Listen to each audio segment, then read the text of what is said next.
Aujourd'hui, on va parler de comment éviter les blessures et comment prendre soin de son genou. Donc, la première étape ici, c'est un plan, une vidéo qui va s'organiser en 6 plans, 6 petites étapes 6 petites étapes. Donc la première, on va dans 6 étapes, on va commencer par la première, comprendre la douleur. Donc pourquoi on a mal? Donc déjà, voilà, on parle du genou ici, donc ici, il y a un genou dessiné. Tout d'abord, il faut prendre en compte que la douleur est différente de la destruction des tissus. Donc la douleur n'est pas un marqueur de destruction tissulaire. C'est-à-dire que quelqu'un peut avoir très mal sans pour autant avoir beaucoup d'affectation au niveau de son genou. Et on a notamment 4 facteurs qui vont, du coup, qui vont impacter ton genou, qui sont la douleur, donc toi, ça va te permettre de décider si tu as mal ou pas, la mobilité, la charge que tu mets sur ton genou et la stabilité du genou. Le second point, c'est comment comprendre d'où vient la douleur de genou. Alors, la douleur de genou ne vient pas tout le temps du genou. Donc ici, on va venir, parler de plusieurs endroits où on pourrait avoir, plusieurs zones qui pourraient impacter la douleur de genou. Donc ici, on a la ceinture abdominale, la hanche, le genou, la cheville. Dans la ceinture abdominale, j'entends région lombaire et sangle abdominale. Donc voilà. Donc c'est important de faire un check de la mobilité de hanche, la mobilité lombaire aussi, l'inversion, l'éversion et la flexion plantaire et dorsale au niveau du pied, l'activation du fessier, l'efficacité de la ceinture abdominale et donc les différents patrons de mouvement, donc dans la course, les sauts, les réceptions. Pour ce qui est de la troisième phase, du traitement d'un genou sans forcément passer par une opération. Donc, il y a la phase de deload. Donc, la phase de deload, c'est est-ce que c'est possible d'enlever du poids ou enlever de la charge dans notre programme d'entraînement? Parce que, rappelez-vous les gars, on sait que c'est important de s'entraîner et de ne pas arrêter de s'entraîner. Donc ici, on a en bleu du coup un graphique avec la charge et le temps. La flèche jaune nous montre ce que doit être éventuellement, dans le meilleur des mondes, l'évolution d'une bonne réhabilitation. La flèche bleue, donc le schéma bleu avec les zigzags, nous montre ce qu'est dans la vérité une réhabilitation.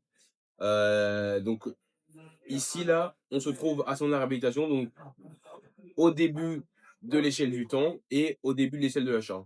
Donc ce qui va nous intéresser à nous, c'est de réussir le plus possible à nous rapprocher de la flèche jaune, donc à charger le moins possible à travers le temps, mais à charger de façon continuelle pour pouvoir respecter la réhabilitation des tissus, pour pouvoir respecter du coup la limite des tissus.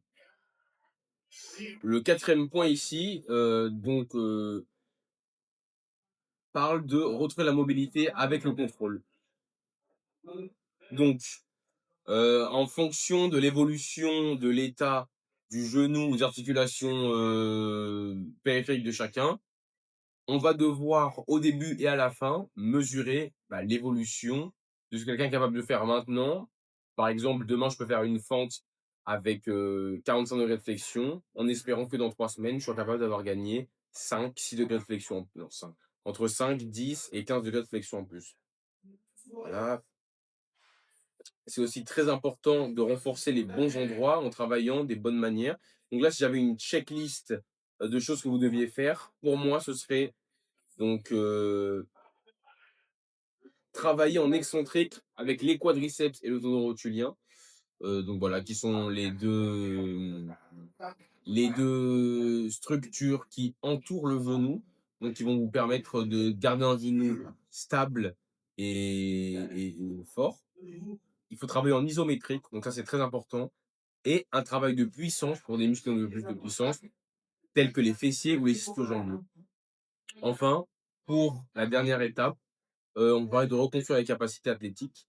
Donc, les 3 steps seraient travailler au début sur la réception, c'est-à-dire la réception à des sauts. Ensuite, quand on avance dans une réhabilitation plus poussée, bosser les accélérations et les accélérations. et la dernière étape de retour au sport, vous avez vu, j'ai mis, un ballon, de football américain. Ce serait le KO, donc le retour au KO. Voilà, parce un entraînement de sport quelconque, ça reste du KO. Bref. Donc mon entraînement que je vous proposerai après avoir, vu cette vidéo serait le suivant: de 8 à 12 reps de squat profond. On fait 3 fois ça avec la mobilité de cheville, donc des ronds, des inversions, éversions, flexion, extension. Ensuite, des fentes que j'ai mises plus haut, les fentes avec étirement, donc 90 secondes par côté, on fait 3 fois aussi. Le Spanish squat, où du coup, on va faire 45 secondes maintenues, et on va faire ça 3 fois par jambe encore.